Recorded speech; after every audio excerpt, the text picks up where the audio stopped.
On June 23rd, 1963, Dr. Martin Luther King spoke these words at the Great March on Detroit. Realizing that injustice anywhere is a threat to justice everywhere. And we've got to come to see that the problem of racial injustice is a national problem. No community in this country can boast of clean hands in the area of brotherhood. Now in the North, it's different in that it doesn't have the legal sanction that it has in the South. But it has subtle and hidden forms, and it exists in three areas. In the area of employment discrimination, in the area of housing discrimination, and in the area of de facto segregation in the public schools. And we must come to see that the de facto segregation in the North is just as injurious as the actual segregation in the South. And so if you want to help us in Alabama and Mississippi and over the South, do all that you can to get rid of the problem here.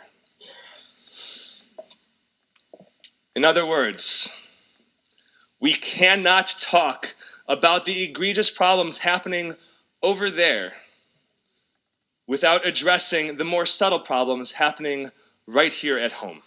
Mm-hmm. And it's at home where the challenge is most difficult, because it's at home where it's the most subtle. Because here, it's barely perceptible. But if you look closely, you too will see the prejudice all around. Tell me, who are the protagonists in the TV shows and the films that you watch? Do they dress just like you? Right. Or do they represent the myriad ethnicities and cultures and religions and genders that exist all throughout this city, all throughout this country? And tell me, who are the people that you invite to your home for dinner, to sit around the table with you and your family? Do they perceive the world through the same eyes as you? Or do they teach you what it means to experience this world through a completely different set of eyes? And who are the people who work in and around your home? Do they look and speak just like you? Or are they other? This is the insidious nature of prejudice. We think that we are living naturally in this world, but what we're actually doing is shutting the world out.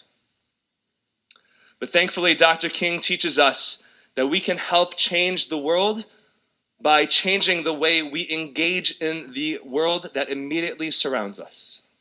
It can be as easy as opening ourselves up to new and unfamiliar TV shows and films, listening closely and asking questions as we learn about foreign narratives. We can stop seeing the people who surround us as players in an international game of economics. We can begin to see them as our sisters and our brothers, getting to know their stories, and opening up to them both our homes and our hearts. Most importantly, we can teach our children to do the same by living the lives that we want them to live as they grow up and begin to discover the real world in which they live. Then, and only then, will we begin to realize the dream of Dr. King, the dream of Martin Buber, who tells us not to see the world as I and it, but as I and thou. The dream of Abul Kalam Azad, the dreams of all the innocent souls throughout the generations who lost their lives in this endless battle for human dignity. But most importantly, only then will we realize the dream of HaKadosh Baruch Hu, of the Holy Blessed One, who created this world in the divine image, teaching us that every person, regardless of race, religion, or creed, is a child of God, and therefore deserving of respect and dignity. Shabbat Shalom. Amen.